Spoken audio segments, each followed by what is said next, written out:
సమ్మెట ఉమాదేవి స్వరపరిచిన 100 కథల వరహాలు. నేటి కథ శతగాత్రుడు. రచన డాక్టర్ దిలావర్.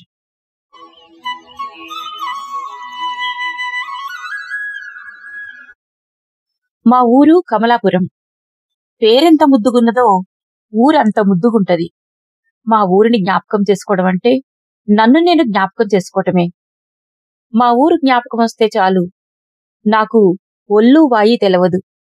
మా ఊరు జ్ఞాపకమంటే ఒక తీయని పులకింత, ఒక మధురమైన తుళ్ళింత, ఒక భావోద్వేగపు జలధరింపు. ఇప్పుడు నాకు బంగళాలున్నాయి, కార్లున్నాయి, మంది మార్బలం ఉంది.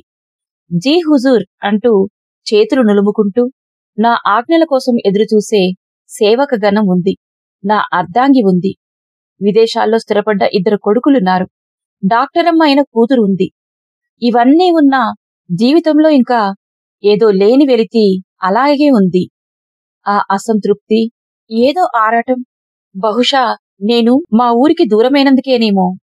మా ఊరంటే ఆత్మీయతలకు నిర్వచనం, స్నేహాలకు ప్రతీక, ప్రేమకు ప్రతిరూపం. అమ్మలా ఆప్యాయంగా తలనిమురుతుంది, స్నేహితునిలా చల్లగా పలకరిస్తుంది, కన్నెపిల్లలా కవ్విస్తూ కన్ను కొడుతుంది, కావ్యకన్యలా ఊహాలోకాల్లో తేలియాడిస్తుంది. సుందర స్వప్నమై రసార్ద్రంగా కళ్లల్లో కాపురముంటుంది. మా ఊరు నాకు వచ్చీరాని మాటలు నేర్పింది. మా ఊరు నాకు బుడిబుడి అడుగులు వేయటం నేర్పింది. మా ఊరిని ఎన్ని వేలసార్లు జ్ఞాపకం చేసుకున్నా పాతదనిపించదు, మొహం మొత్తదు.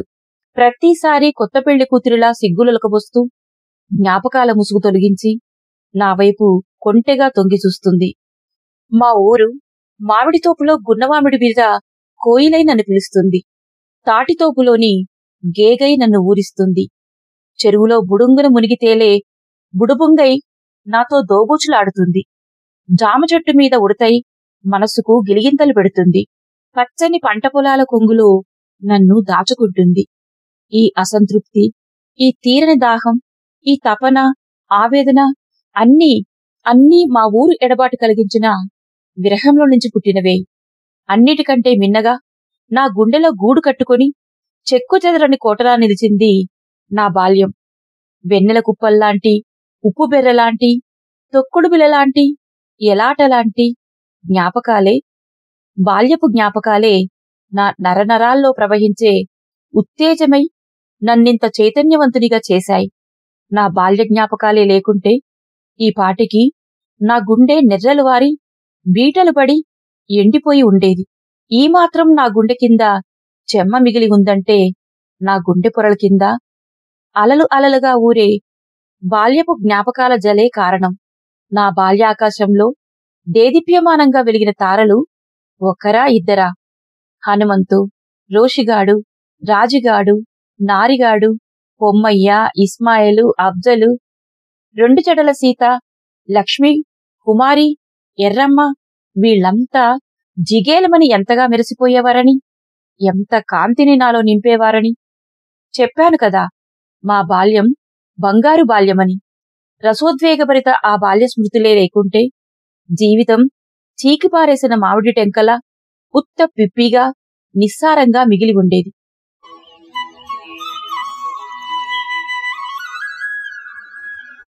ఆ రోజుల్లో మా ఊరి వాళ్లకున్న ఏకైక వినోదం భాగోతం. సంక్రాంతి తర్వాత పంట నూర్పిళ్లు అయిపోయాక రైతులంతా తీరుబడిగా ఉన్నప్పుడు భాగోతాల ప్రదర్శన మొదలయ్యేది. పోరగాండ్లమంతా ఎంత కుషామతిగా ఆ భాగోతాలు చూసేవాళ్లమో. ఉత్త చూడడంతోటే అయిపోలేదు, గొడ్లకాడ తిరిగి వాటిని మాదైన శైలిలో ప్రదర్శించేవాళ్లం. మా దండంతా గొడ్లు కాసేందుకు చెరువాయికి చేరుకునేవాళ్లం. ఆనాడు గొడ్లకాడ సావిత్రి భాగోతం మొదలైంది. మాలో కాస్త డొక్కశుద్ధి, మంచి ఉచ్చారణ ఉన్నోడు బక్కోడు ఒక్కడే. బక్కోడంటే హనుమంతు అన్నమాట. చాలా దుర్బలంగా ఉండేవాడు. గట్టిగా గాలి వీస్తే కొట్టుకుపోయేటట్టు ఉండేవాడు. అప్పట్లో మేం గుర్తించలేకపోయాం గాని అంత బలహీనంగా ఉన్నా వాడి శరీర ఛాయలో ఏదో నిగారింపు ఉండేది. వాడి ముఖంలో ఏదో వర్చస్సు ఉండేది. వాడు ఆ రోజు యముని వేషం వేశాడు. రోషిగాడు ఎర్రగా బుర్రగా బూరెబుగ్గలతో ఆడపిల్లలా ఉండేవాడు. వాడికి ఆడపిల్లలా అలంకరించుకోవడం అంటే మహా ఇష్టం. ఆనాడు సావిత్రి వేషం కట్టింది వాడే. నేనేమో సత్యవంతుణ్ణి. బక్కోడు దున్నపోతునెక్కి దుడ్డుకర్రను గదలా భుజం మీద పెట్టుకుని ఆవు దూడ పలుపును యమపాశంలా మరో చేతిలో ధరించి యమధర్మరాజులా టీవీని ఒలకబోస్తూ డైలాగులు ప్రారంభించాడు. సమస్త ప్రాణికోటి ప్రాణంబులు హరింప దక్షుండా యముండా సావిత్రి యముండా అని దర్పంగా మీసం దువ్వుకుంటూ అన్నాడు బక్కోడు. రోసిగాడు తువ్వాలు పల్లెవాట వేసుకున్నాడు. ఎడమకాలు వెనక్కి మడిచి కుడికాలు ముందుకు చాపి కూర్చున్నాడు. నేను సత్యవంతుని కదా. సావిత్రి తొడమీద తలపెట్టి పరాకతిగా 2 కాళ్ళు బార్లా చాపి పడుకునున్నాను. ఓ సోసి, యములోడివా నువ్వు? అయితే మానిగాని నా మొగుణ్ణి నాకీ. నా మొగుడు తప్ప ఈ భూలోకంలా ఇంకెవలు నీ కండ్లపడలేదా? నా మొగుడి ప్యారాలు తీయటానికి నీకు చేతులెట్టా వచ్చిన యములోడా? నీ చేతులకు జట్టబుట్ట. నీ చేతులు ఇరిగిపోను. నన్ను అన్నాలం చేసినోడెవడు బాగుపడలే. నాశనమైపోతారు, యాదుంచుకో అంటూ యముణ్ణి దులిపి వదిలిపెట్టాడు రోషిగాడు. ఏందో లావులావు నిలుగుతున్నావు? పానాలు తీయటమే నా ఉద్యోగం. నా ఇష్టమొచ్చినోని సంపుతా. నువ్వెంత, నీ బిషాదెంత? కబడ్దార్. నీ మొగుని పానాలు నా చేతులున్నాయి. గది యాది మరవకు. అయ్యా అప్పా అని బతిమలాడుకోవాలగాని ఏందో జబర్దస్తి చేస్తున్నావు. దున్నపోతుడు అదిలిచుకుంటూ గద్దించినట్టు బిగ్గరగా అరిచాడు బక్కోడు. ఇంకెంతసేపు బతిమలాడాలే? యాష్టకొత్తాంది గుంజల మొగుడు. ఇత్తే ఇయ్యరాదా, లేకుంటే లేదనరాదా? ఏందో జాడతనం చేస్తున్నావు విసుక్కుంటూ అన్నాడు రోషిగాడు. అరే, జర ఓపిక పట్టరాదు? గంత జల్ది ఎందుకు? అయినగని మొగుడని ఎందుకే గట్ల మురిసేస్తున్నావు? రోషిగాన్ని ఉడికిస్తూ అన్నాడు యములాడు. నాకు కోపం నసాలాని కంటింది. వీడు నాకంటే సక్కన్నోడా? ఉక్రోషం పడుచుకొచ్చింది. అరే బక్కోడా, ఉఫ్ఫంటే గాలికి కొట్టుకుపోతావు. ఒంట్లె తులంనర మాంసం లేదు. ఎప్పుడన్నా నీ ముఖం అద్దంలో చూసుకున్నావా? కోతి ముఖమోడా. లేసొస్తున్నా అంటే నీ కొంగకాళ్ళు ఇరగాలే. పళ్ళు పటపటా కొరుక్కుంటూ లేవబోయినా. సచ్చినోడా, నువ్వు మెదలకాకుండా పడుకో, నేను చూసుకుంటా గాని వాని సంగతి అంటూ నన్ను అదిమిపట్టిండు రోషిగాడు. ఈయనమీద గత్తరబడా. నా మొగుణ్ణి నాకేమంటే వీడెందో నాకు వరసలు కలిపబట్టిండు. దోసిట్ల మన్నెత్తి మీద మొత్తం ఉండకొడక అంటూ తిట్లు లంకించుకున్నాడు రోసిగాడు. ఇంతలా వెనక నుండి రాజిగాడు వచ్చాడు. దున్నపోతు తోకకు పాతరేకుల డబ్బా కట్టాడు. ఒక్కసారే రేకుల డబ్బాను చేతికర్రతో డబడబా మోగించాడు. అనుకోని చప్పుడుకి దున్నపోతు బెదిరిపోయింది. 4 కాళ్లతో లాగమెత్తి పరుగులంకించుకుంది. నా మీద ఏడబడుతుందో అనుకొని ప్రాణాలరచేతిలో పెట్టుకుని లేచి ఒక్కటే ఉరుకుడు. దున్నపోతు మీద నుంచి బక్కోడు బిల్లబీటుగా పడ్డాడు. మోచేతులు మోకాళ్లు డోక్కుపోయాయి. రాజిగాన్ని బండబూతులు తిట్టుకుంటూ బక్కోడు లేచి దుమ్ము దులుపుకున్నాడు. రోసిగాడు బక్కోని దగ్గరికెళ్లాడు. జాలిగా వానివైపు చూస్తూ దుబ్బతాల్ని మోచేతులకు మోకాళ్లకి రాశాడు.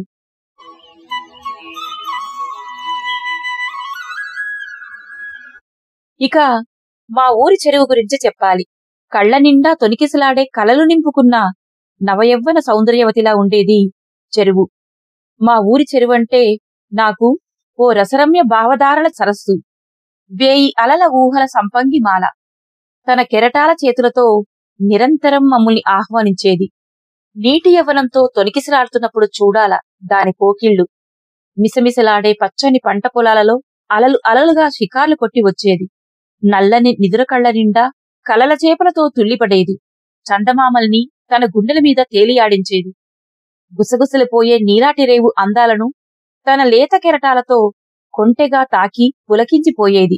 కాడెడ్లను కడిగే రైతులు, బర్రెల తోకలు పట్టుకొని ఈతలు కొట్టే కుర్రకారు, కోడెకారుని ఉసిగొలిపే చాకిరేవు, కలువపూల కాటుక కళ్లతో ఏవేవో సైగలు చేస్తున్నట్టుగానే ఉండేది. దాని అలల మడతల్లో ఎన్నెన్నో జ్ఞాపకాలు.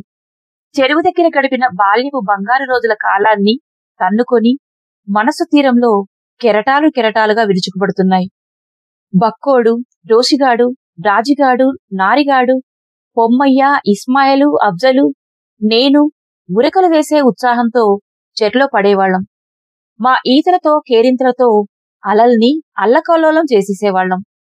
ఏలాట అంటే మీలాంటి నాగరికులకే కాదు, ఇవాళ మా ఊళ్ళో ఇప్పటి తరానికి కూడా తెలియదు. ఈత కోసం చెరువులోకి దిగి ఎలాట ఆడేవాళ్లం. బహుశా వెలి ఆటేమో. కొన్ని ప్రాంతాల్లో పుంజు పెట్ట ఆట అని కూడా అంటారట. అంతా వలయాకారంగా నుంచుంటారు. ఒకరి చేతిని ఒకరు పట్టుకుంటారు. తరువాత చప్పట్లు వేస్తారు. చప్పట్లతో దొంగెవరో దొరెవరో తేలిపోతుంది. ఆట మొదలవుతుంది. దొంగ మధ్యలో నుంచుంటాడు. వాణ్ణి మిగతా వాళ్లు పలుమార్లు నీళ్లలో ముంచుతారు. వాడు నీళ్లలోంచి పైకి లేచిన ప్రతిసారి దోసిళ్లతో ఎడతెగకుండా నీళ్లు గుప్పిస్తారు. తరువాత అంతా నీళ్లలో మునిగి దూరంగా పారిపోతారు. దొంగ తేరుకొని తప్పించుకుంటున్న వాళ్లల్లో ఒకడిని పట్టుకుంటాడు. పట్టుబడినవాడు తిరిగి దొంగవుతాడు. ఏలో ఎలా అంటూ కేకలు వేస్తూ నీళ్లు గుప్పుకుంటూ కేరింతలు కొడుతూ ఆడుతుంటే పొద్దెప్పుడు వాలిపోయేదో తెలిసేది కాదు. పీర్ల పండగొచ్చిందంటే మా పిల్లకాయల సంబరం అంతా ఇంతా కాదు. ఆకురాలు తోటలోకి వసంతంలా వచ్చేది పీర్ల పండగ. రంగురంగుల పూల మీద రెక్కలల్లార్చుతూ వాలే సీతాకోక చిలుకల్లా మా మనస్సులు రెక్కలు విప్పుకొని పీర్ల పండగ సంబరాల మీద వాలిపోయేవి. ఇక మేము రేయింబవళ్ళు పీర్ల చావిడి దగ్గరే మకాం వేసేవాళ్లం. నారిగాడు, వాణ్ణి కర్రోడు అని కూడా పిలిచేవాళ్లం. నలుపంటే మామూలు నలుపు కాదు, బొగ్గులా కారు నలుపు. వాడు పాటలు మాత్రం కోయిలెలా కమ్మగా పాడేవాడు. పెంటయ్య, ఎంకులు, తీర్పులు, గురువయ్య డప్పుల్ని పీర్లగుండం నిప్పుల మీద కనకనమని మూత వచ్చే వరకు కాపి లయబద్ధంగా డప్పులు మోగిస్తూ పీర్లగుండం చుట్టూ తిరిగేవాళ్లం. మేము ఒకరి చేతులు ఒకరు పట్టుకొని డప్పుల లయలకు అనుగుణంగా అడుగులు వేస్తూ గుండం చుట్టూ తిరిగేవాళ్లం. అసోయులా హుసేన్ హుసేన్ అనుకుంటూ కర్రోడు పాట అందుకునేవాడు. మేమంతా గొంతులు కలిపేవాళ్లం. రోషిగాడు ఆడవేషం వేసేవాడు. ఆడవేషంలో వాడు అచ్చం ఆడపిల్లలా ఉండేవాడు. కులాల మతాల ప్రమేయం లేకుండా ఊరంతా పీర్ల పండగ చేసుకునేది. మొక్కుకున్నవాళ్లు పీర్లకు దట్టీలు కట్టేవాళ్లు. కొబ్బరి కుడకలు వేలాడదీసేవాళ్లు. పూలు సేరా కట్టి వేసేవాళ్లు. అటికెల మెడ చుట్టూ సబ్జాకుల దండ కట్టేవాళ్లు. చీపురు పుల్లల ఒక చివరన 4 భాగాలుగా చీల్చి మంచిగండంలో ఉంచి అటికెల మీద అద్దేవాళ్లు. అటికెల్లో బెల్లం పానకం పోసేవాళ్లు. మట్కీలు అట్లా తయారు చేసేవాళ్లు. మట్కీల్లోని షర్బతు కోసం పిల్లకాయలు ఎగబడేవాళ్లు. బక్కోడు ఏదో ఒకటి చేసి మా ప్రాణం మీదికి తెచ్చేవాడు. పీర్లగండం చుట్టూ తిరుగుతూ ఓసారి గుండంలో పడిపోయాడు బక్కోడు. కర్రోడికి బక్కోడికి పడేది కాదు. కర్రోడే బక్కోడిని గుండంలో పడదోశాడని రాజుగాడు నాకు చాటుగా చెప్పాడు. ఇంకేముంది, మళ్లీ 2-3 రోజులు మాకు అరణ్యవాసమే. బలిసినోడికి బక్కోడు బామర్దేని అంటారు కదా. బక్కోడంటే మా అందరికీ అలుసే. అయితే ఒక విచిత్రమేమిటంటే బక్కోణ్ణి చూసి మేమంతా దడుచుకుని ఉచ్చపోసుకున్న సందర్భాలు కూడా ఉన్నాయి. అప్పట్లో మా ఊరి వాళ్లకున్న ఏకైక వినోదం భాగోతమని ముందే చెప్పాను కదా. పుష్యమాసం వచ్చిందంటే చాలు, హనుమంతుని గుడి దగ్గర రావి చెట్టు గద్దె ముందు 4 దుప్పట్లు కట్టి దివిటీల వెలుగులో భాగోతాలు ప్రదర్శించేవాళ్లు. మేము సాయంకాలానికి అక్కడికి చేరుకుని ముందు వరుసలో కూర్చునేవాళ్లం. ఆడ మొగ, ముసలి ముతక, పిల్లా మేక దుప్పట్లు కప్పుకొని తీరిగ్గా వచ్చి కూర్చునేవాళ్లు అంతా. ఇనరోరీ ఓ దొరపాలా, నేను ఇరయించేదే గురశీల అనుకుంటూ రాజువేషం వచ్చేది. కళ్ళు మిరిమిట్లు గొలిపే కిరీటం, భుజకీర్తులు, డాలు కత్తులతో నిజంగా రాజంటే ఇట్లాగే ఉంటాడు కాబోలు అనిపించేది. ఇంతలో రాణివేషం వచ్చేది. అప్పుడు రాజు వెళ్లి మద్దెల అందుకునేవాడు. ఇంకో వేషం రాగానే రాణి బీడీ పొగ గుప్పుగుప్పుమని వదులుతూ హార్మోనియం ముందు కూర్చునేది. అన్నిటికంటే మాకు పోలిగాని వేషం బాగా నచ్చేది. పొట్ట చెక్కలయ్యేటట్టు తెగ నవ్వించేవాడు పోలిగాడు. ఇదంతా మామూలే. అసలు విషయం మరొకటుంది. భాగోతం ప్రారంభం కావటానికి ముందు జిట్టేషం వచ్చేది. బక్కోడే జిట్టేషం కట్టేవాడు. తెరలో నుంచి వచ్చి రాగానే సభాకల్పతరుం వందే వేదశాఖోపజీవితం శాస్త్ర పుష్ప సమాయుక్తం విద్వత్ప్రమర శోభితం అంటూ గంభీరంగా శ్లోకం చదివేవాడు. ఆ శ్లోకం చదివేటప్పుడు వాడి ముఖం చూడాలా, 1000 దివిటీల కాంతితో వెలిగిపోయేది. వాడి కళ్లల్లో కించిత్ గర్వం తొనికిసలాడేది. ఆ శ్లోకానికి వాడేదో అర్థం కూడా వివరించి చెప్పేటోడు. మాకర్థమై చస్తే కదా. పిడుగులు పడ్డట్టు చప్పట్లు మారుమోగిపోయేవి.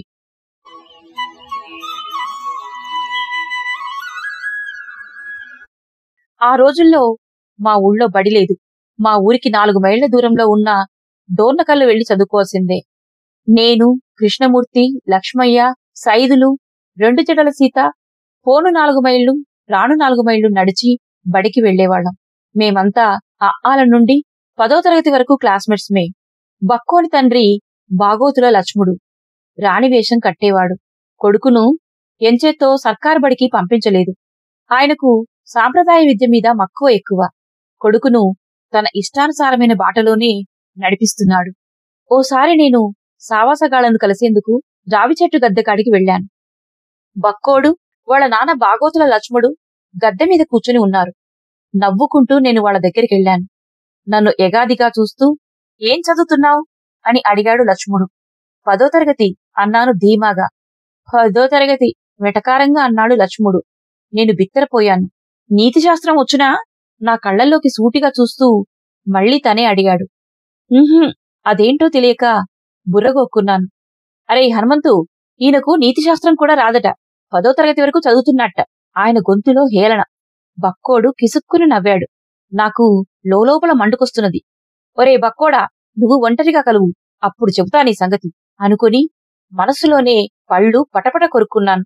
పెద్ద బాలశిక్ష చదివినావా? మళ్ళీ ఇంకో బాణం సంధించాడు లక్ష్ముడు. ఊహో, తల అడ్డంగా ఊపాను. నాకింక ఏడుపే తక్కువ.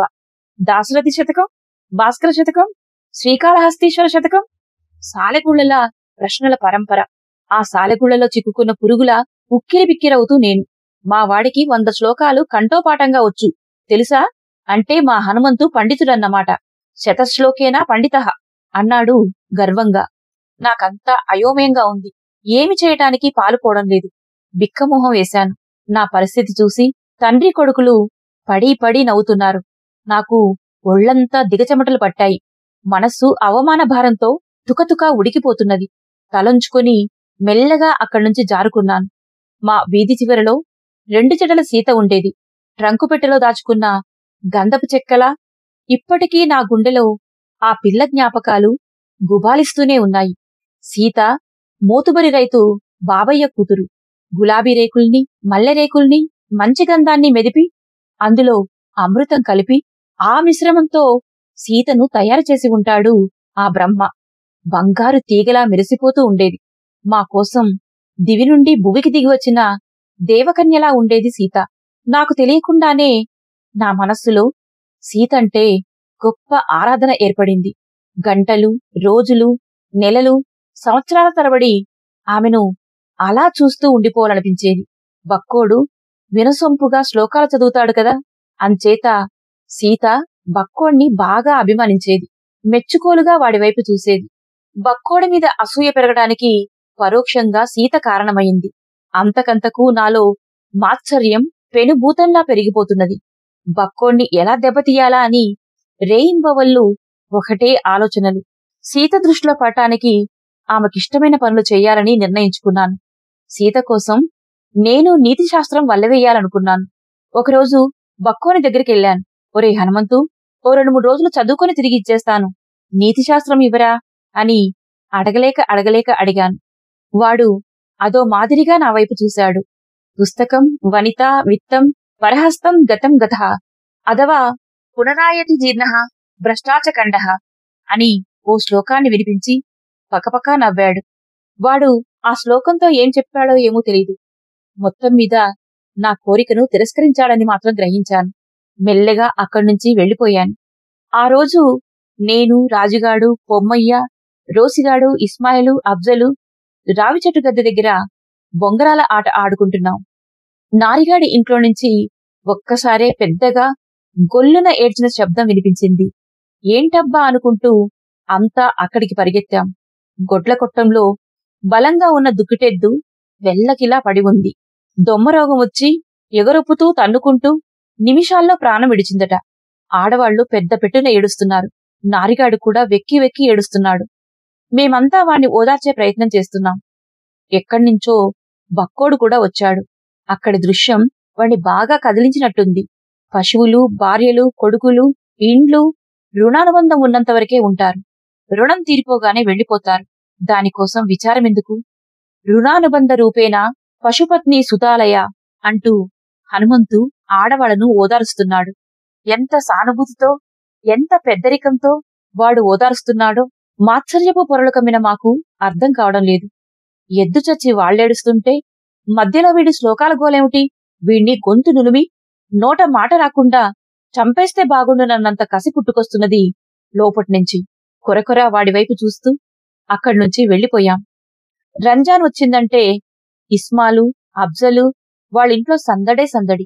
ప్రపంచంలోని సంతోషమంతా వాళ్ళింట్లోనే ఉన్నట్టుండేది. మేమే పండగ జరుపుకుంటున్నంత సంబరంగా మేం వాళ్ళింటికి వెళ్లేవాళ్లం. వాళ్ళమ్మ సాదరంగా మమ్మల్ని ఆహ్వానించేది. మాకు షీర్ కుర్మా వండేది. షీర్ కుర్మా ఎంత మధురంగా ఉండేదని ఇంకా పోస్తే బావుండనిపించేది. ఇస్మాలు, అఫ్జలు మాకు సెంటు రాసేవాళ్లు. ఆప్యాయంగా అలాయ్ బలాయిలు తీసుకునేవాళ్లం. నారిగాడికి బక్కోడంటే మంట. నారిగాడికే అన్నమాటేంటి, మాక్కూడా అనుకోండి. సందు దొరికితే చాలు బక్కోణ్ణి ఎలాగైనా దెబ్బతీయాలని గోతికాడి నక్కలా పొంచి ఉండేవాడు. ఉన్కమీది రోకలిలా వాడి మీదికి ఒంటికాలి మీద లేచేవాడు. అరే బక్కోడా, నువ్వు పూజలని, పునస్కారాలని, దైవభక్తి అని, ఆచారాలని, సంప్రదాయాలని, కులమని, మతమని తోకతెగిన మేకలా తెగముత్తుకుంటావు కదరా, మరి తుర్కోల ఇంట్లో ఎంగిలి పడితే నీ దైవభక్తి మైలపడదా అని సూటిగా ప్రశ్నించాడు నారిగాడు. ఒక్కణ్ణి భలే ఇరకాటంలో పడేశానే అనుకుంటూ వాడు మనసులో మురిసిపోతున్నట్టున్నాడు. వాడి వాలకం చూస్తే అలానే అనిపిస్తుంది. పురుగును చూసినట్టుగా నారిగాని వైపు చూశాడు బక్కోడు. మట్టి అంతా ఒకటే, కుండలు బహురూపాల్లో ఉంటాయి, బంగారమంతా ఒకటే, భూషణాలు బహురకాలుగా ఉంటాయి, పాలన్నీ ఒకటే, గోవులు బహువిధాలుగా ఉంటాయి. ఏకహ పరమాత్మ బహుదేహవర్తి అంటూ కళ్ళు మూసుకొని తన్మయత్వంతో శ్లోకం చదివి చిద్విలాసంగా నవ్వాడు హనుమంతు. అప్పుడు నారిగాడి మొహం చూడాలి, కత్తికాటుకు నెత్తురు లేకుండా నల్లగా మారిపోయింది. మేం కూడా తేలుకుట్టిన దొంగల్లా కిమ్మనకుండా తలలు వంచుకుని ఉండిపోయాం. ఒరే బక్కోడా, నీ గొంతు మీద కాలేసి తొక్కి చంపినా మా కసి తీరదురా అనుకుంటూ లోలోన జుత్తు పీక్కున్నాం. ఎటునుంచైనా బక్కోడు వస్తున్నాడన్న జాడ తెలిస్తే చాలు బడిసెల దెబ్బతిన్న పిట్టల్లా చెల్లా చెదురైపోయేవాళ్లం. అంత హడలెత్తించేవాడు బక్కోడు. కాలం ముందుకు సాగిపోతున్నది. లక్ష్యం ఉండి కొందరు, నిర్లక్ష్యంగా కొందరు కాలప్రవాహంలో కొట్టుకుపోతున్నారు. రాజిగాడు, రోషిగాడు, పొమ్మయ్య, నారిగాడు, ఇస్మాలు, అఫ్జలు, బక్కోడు ఎక్కడో జీవితపు తిరుసులో కందెనలా నలిగిపోతూ, మజిలీ మజిలీలో పడుతూ లేస్తూ గుమస్తాలుగా, రిక్షావాలాలుగా, హమాలీలుగా, గని కార్మికులుగా పెళ్లిళ్లు చేసుకుని పిల్లల్ని కంటూ, సమస్యల్ని కంటూ, అప్పుల్ని కంటూ, బతుకు పోరాటంలో పెనుగులాడుతూ, పడుతూ లేస్తూ, గెలుస్తూ ఓడిపోతూ కకావికలైపోయి ఉంటారు. నేను డిగ్రీ పూర్తి చేశాను. సులభంగా అర్థమవుతుందని, ఈజీగా గట్టెక్కవచ్చని డిగ్రీ మోడర్న్ లాంగ్వేజ్ తెలుగు తీసుకున్నాను. అందువల్ల గ్రేడ్ 1 తెలుగు పండితున్నయ్యాను. ఇది నేను ముందు ఊహించి చేసిన పని కాదు, అంతా కలిసి వచ్చింది. చిత్రమేమిటంటే, శతశ్లోకుడు బక్కోడు ఏం చేస్తున్నాడో నాకు తెలియదు. పట్టుమని 10 శ్లోకాలు కూడా రాని నేను మాత్రం పండితున్నయ్యాను. నాకు పెళ్లయ్యింది, 3 పిల్లలు. నా శ్రీమతి కూడా చదువుకున్నదే కాబట్టి ఇద్దరం పిల్లల్ని శ్రద్ధతో చదివిస్తున్నాం.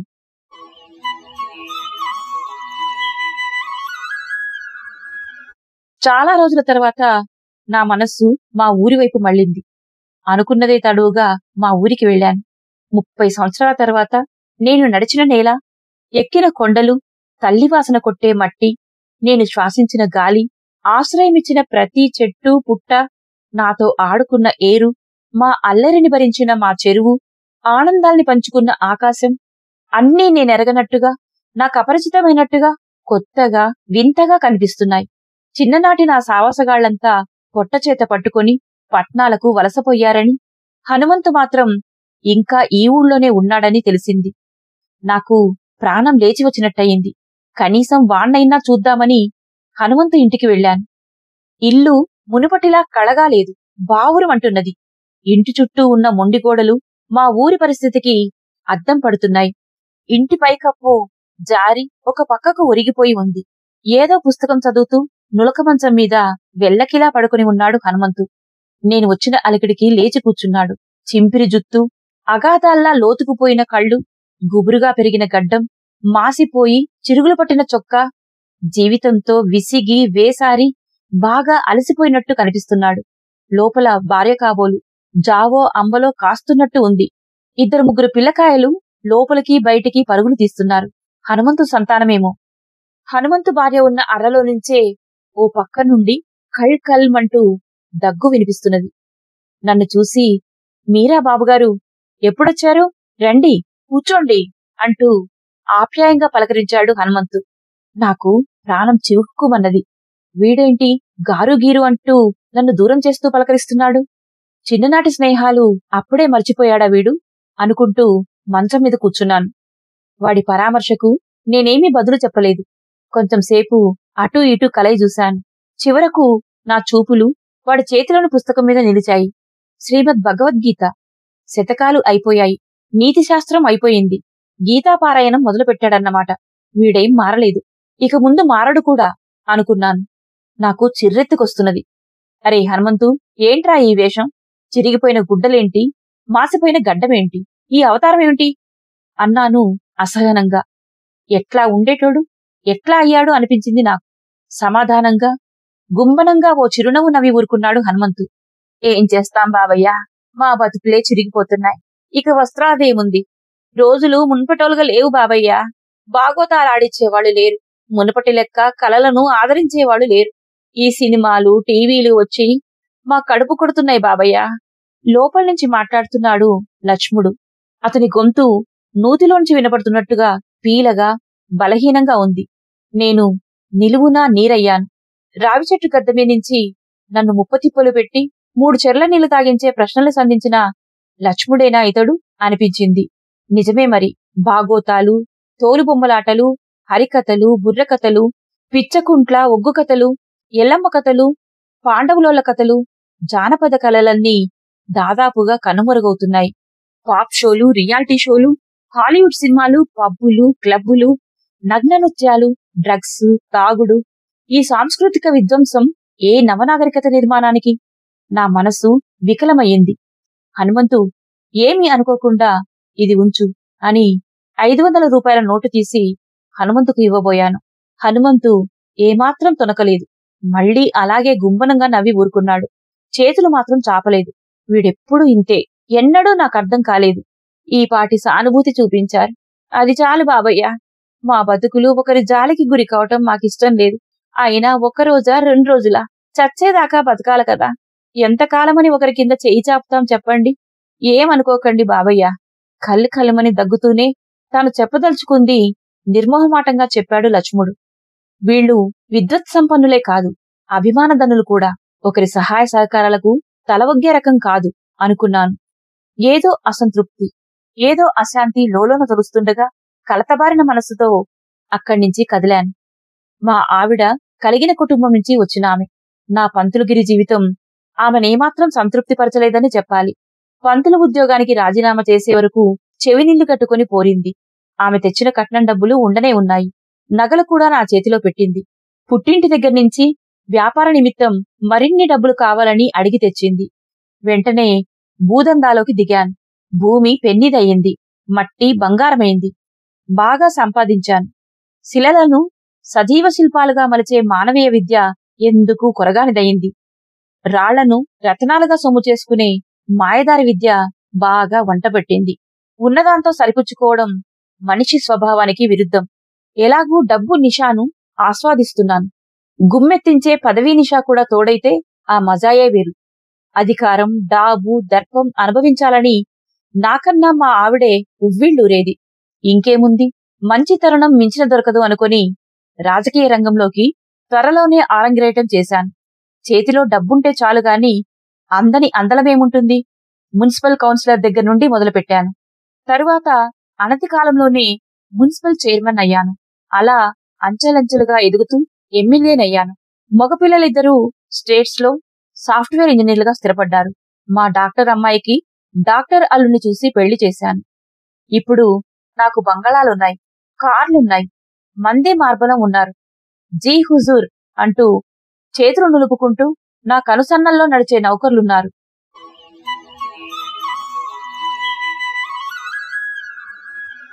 ఆ రోజు ఉదయం నేను లాన్లో పేము కుర్చీలో కూర్చొని కాఫీ తాగుతూ పేపర్ తిరిగేస్తున్నాను.